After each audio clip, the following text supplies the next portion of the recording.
Hi పిల్లలు, మీ మేధకు పదును పెట్టడానికి సిద్ధంగా ఉన్నారా? అందుకే ఈ రోజుతో మేధస్సుకు ఆహ్వానించి కొన్ని ఆసక్తికరమైన ప్రశ్నలతో ప్రారంభిద్దాము. తిరుమలలో శ్రీవారికి మొదటి తోయ అనగా తీర్థ కైంకర్యం చేసిన వారు ఎవరు?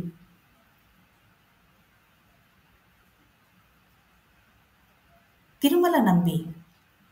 తిరుమల నంబి అనగా శ్రీశైల పూర్ణులు. తిరుమలలో ప్రథమ ఆచార్యులుగా శ్రీ వెంకటేశ్వర స్వామికి తీర్థ కైంకర్యం అనగా అభిషేక జలాలు సమర్పించటం ప్రారంభించిన మహనీయుడు.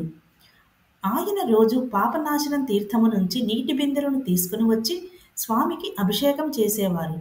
స్వామి కూడా ఆయనను తాత అని పిలిచేవారని, ఆయన భక్తికి ముగ్ధుడై ఆకాశగంగను సృష్టించిన అద్భుత కథ ప్రసిద్ధి చెందింది.